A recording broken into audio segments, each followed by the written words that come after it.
ಜೈ ಭೀಮ್ ಜೈ ಭೀಮ್ ಜೈ ಜೈ ಜೈ ಜೈ ಜೈ ಭೀಮ್ ಜೈ ಭೀಮ್ ಜೈ ಭೀಮ್ 2019ರಿಂದ ಈ ಒ ಸರ್ವೇಶ್ವರವ್ರು ಏನು ಈ ತಾಲೂಕಲ್ಲಿ ವಕ್ರವಾಗಿ ಇಲ್ಲಿ ನಿಂತಿದ್ದಾನೆ ಇವತ್ತಿನವರೆಗೂ. ರಾಜ್ಯ ಸರ್ಕಾರಗಳು ಕಾಂಗ್ರೆಸ್ ಬರಲಿ, JDS ಬರಲಿ, BJP ಬರಲಿ, ಯಾರೇ ಬರಲಿ, ಅವನು ಹಣ ಅಧಿಕಾರ ದರ್ಪದಿಂದ ಇಲ್ಲಿ ಏನು ಆಡಳಿತ ನಡೆಸ್ತಾ ಇದ್ದಾನೆ. ಅವನು ಈ ಕೂಡಲೇ ಅವನು ಎಲ್ಲ ಏನು ವ್ಯವಸ್ಥಿತವಾಗಿ ಆಡಳಿತ ನಡೆಸಿದ್ದಾನೆ. CEO ಖುದ್ದು ಸ್ಥಳಕ್ಕೆ ಬರಬೇಕು, ಸ್ಥಳಕ್ಕೆ ಬಂದು ಎಲ್ಲನೂ ಎನ್ಕ್ವೈರಿ ಮಾಡಬೇಕು. ಈ ಕೂಡಲೇ ಅವನ್ನ ವಜಾ ಮಾಡಬೇಕು. ಪಾಪ ಅಮಾಯಕರಾಗಿರ್ತಕ್ಕಂಥ PDOಗಳು, ಕೆಲವು PDOಗಳನ್ನ, ಇನ್ನು ಉಳಿದ ಹಣ ಮತ್ತು ಅಧಿಕಾರವನ್ನು ದುರ್ಬಳಕೆ ಮಾಡಿಕೊಂಡಿರೋ PDOಗಳನ್ನ ಬೆದರಿಸಿ ಈ SC ST ಹಣವನ್ನು ಏನು 25% ನಮಗೆ ವರ್ಗ 1ರಿಂದ ಹಾಕಬೇಕಾಗಿತ್ತು. ಆ ಪುಸ್ತಕ ಪಾಸ್ ಪುಸ್ತಕ ಸಪ್ರೇಟಾಗಿ ಇದೆ. ಇದುವರೆಗೂ ಅದು ಈಚೆಗೆ ತೆಗೆದೀರ ಅದನ್ನು ಯಾರೋ ಕೇಳಿದವ್ರಿಗೆ ಒಬ್ಬರಿಗೆ 5,000 2,000 ಕೊಟ್ಕೊಂಡು ಕಾಲ ಹಾಕ್ಕೊಂಡು ಬಂದಿದ್ದಾರೆ. ಅದನ್ನು ಈ ಕೂಡಲೇ ತನಿಖೆ ಮಾಡಬೇಕು. ತಪ್ಪಿತಸ್ಥ ಅಧಿಕಾರಿಗಳನ್ನ ಈ ಕೂಡಲೇ ತನಿಖೆ ನಡೆಸಿ ಸಸ್ಪೆಂಡ್ ಮಾಡಬೇಕು. ಅಲ್ಲಿ ತನಕ ನಿರಂತರ ಹೋರಾಟ ನಡೀತಾನೆ ಇರುತ್ತೆ. ಎಷ್ಟು ಬೇಜವಾಬ್ದಾರಿ ಅಧಿಕಾರಿಗಳು ಈ ತಾಲೂಕಿನಲ್ಲಿ ಇದ್ದಾರೆ ಅಂದರೆ, ಬರುವಾಗ ಈ ತಾಲೂಕು ಅಧಿಕಾರಿಗಳು ಯಾರೇ ಬರಲಿ, ಕೊಳಕು ಬಟ್ಟೆಯಲ್ಲಿ ಇರೋದಕ್ಕೆ ಗಾಡಿನೇ ಇಲ್ದಿರ ಬರ್ತಾರೆ. ಹೋಗುವಾಗ ಐಷಾರಾಮಿ ಕಾರುಗಳಲ್ಲಿ ಕೋಟ್ಯಾಂತರ ಲೂಟಿ ಮಾಡ್ಕೊಂಡು ಹೋಗ್ತಾಯಿದ್ದಾರೆ. 2019ರಿಂದ ಈಗಿನ ತನಕ ಏನೇನು ಈ ಪಂಚಾಯಿತಿ ವಿಚಾರದಲ್ಲಿ ಇಒ ಅವರು ಸರ್ವೇಶ್ ಅವರು ಬಂದ ಮೇಲೆ ಏನೇನೋ ನಡೆದಿದೆ ಅನ್ನೋ ವಿಚಾರನ ನಮ್ಮ ಬಾಲು ಅವರು ತಿಳಿಸಿದ್ದಾರೆ. ನಾವು ಕೇಳ್ತಾ ಇರೋದು, ಅವರು ಕೆಲವು ವಿಚಾರಗಳನ್ನು ಮಂಡಿಸಿದ್ದಾರೆ. ನಾನು ಕೆಲವು ವಿಚಾರಗಳನ್ನೇ ಮಾತಾಡೋಕ್ಕೆ ಇಷ್ಟಪಡ್ತೀನಿ. ನಮ್ಮ SC STಗಳಿಗೆ ಅನುದಾನವನ್ನು ವರ್ಗ 1ರಿಂದ 25% ಖಾತೆಗೆ ಹಾಕದೆ ಹೋಗ್ತಿರೋ ಬಗ್ಗೆ ನಾನು ಇವತ್ತು ಮಾತಾಡೋಕ್ಕೆ ಇಷ್ಟಪಡ್ತೀನಿ.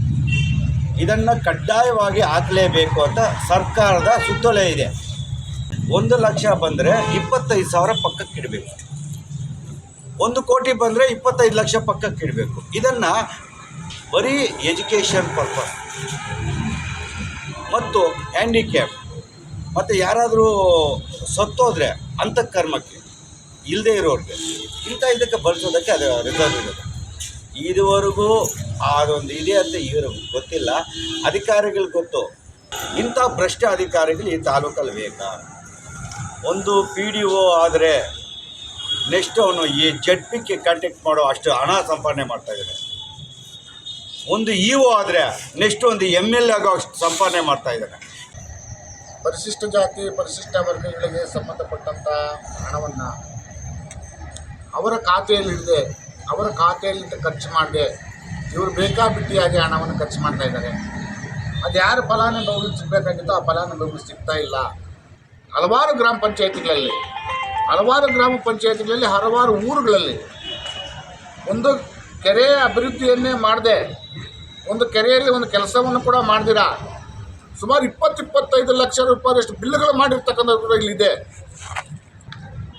ಕ್ರಮ ಜರುಗಿಸೋದು ಯಾವ ರೀತಿ ಅಂದರೆ, ಎಸ್ಪತ್ತ SC ST ಆ್ಯಕ್ಟ್, ನಮ್ಮ ಕಾನೂನು ಏನಿದೆ, ಪರಿಶಿಷ್ಟ ಜಾತಿ ಪರಿಶಿಷ್ಟ ವರ್ಗಗಳ ದೌರ್ಜನ್ಯ ತಡೆ ಕಾಯ್ದೆ ಏನಿದೆ, ಆ ಕಾಯ್ದೆ ಅನುಸಾರವಾಗಿ ಅವ್ರ ಮೇಲೆ ಮೊಕದ್ದಮೆ ರಿಜಿಸ್ಟರ್ ಆಗಬೇಕು. ರಿಜಿಸ್ಟರ್ ಆಗೋದ್ರ ಒಂದೇ ಅಲ್ಲ, ಆ ಸಂಬಂಧಪಟ್ಟ ಅಧಿಕಾರಿಗಳನ್ನು ಸೇವೆಯಿಂದ ಅಮಾನತು ಮಾಡಬೇಕು. ಅವ್ರು ಮಾಡಿರ್ತಕ್ಕಂಥ ಅವ್ಯವಹಾರ ನಿಜ ತನಿಖೆ ಆಗಬೇಕು. ತನಿಖೆ ಆಗಿ ಇವ್ರನ್ನ ಜೈಲಿಗೆ ಕಟ್ತಕ್ಕಂಥ ಕೆಲಸವನ್ನು ಕೂಡ ಮಾಡಬೇಕು ಅಂತ ಈ ಸಂದರ್ಭದಲ್ಲಿ ನಾನು ದಲಿತ ಸಂಘರ್ಷ ಸಮಿತಿಯ ಸಂಯೋಜಕರ ಪರವಾಗಿ ನಾನು ಒತ್ತಾಯ ಮಾಡ್ತಾ, ಈ ಹೋರಾಟ ನಿರಂತರವಾಗಿ ನಡೀತದೆ. ಈ ಹೋರಾಟ ಯಾವುದೇ ಕಾರಣಕ್ಕೆ ನಿಲ್ಲೋದಿಲ್ಲ.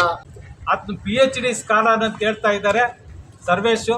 ಆತನ PhD ಮಾಡಿರೋದಕ್ಕೂ ದುಡ್ಡು ಲೂಟಿ ಮಾಡಿರೋದಕ್ಕಲ್ಲ. ಈ ತಾಲೂಕಿನ ಜವಾಬ್ದಾರಿ ಅಂತ ಶಾಸಕರು ಅಥವಾ ಜವಾಬ್ದಾರಿ ಅಂತ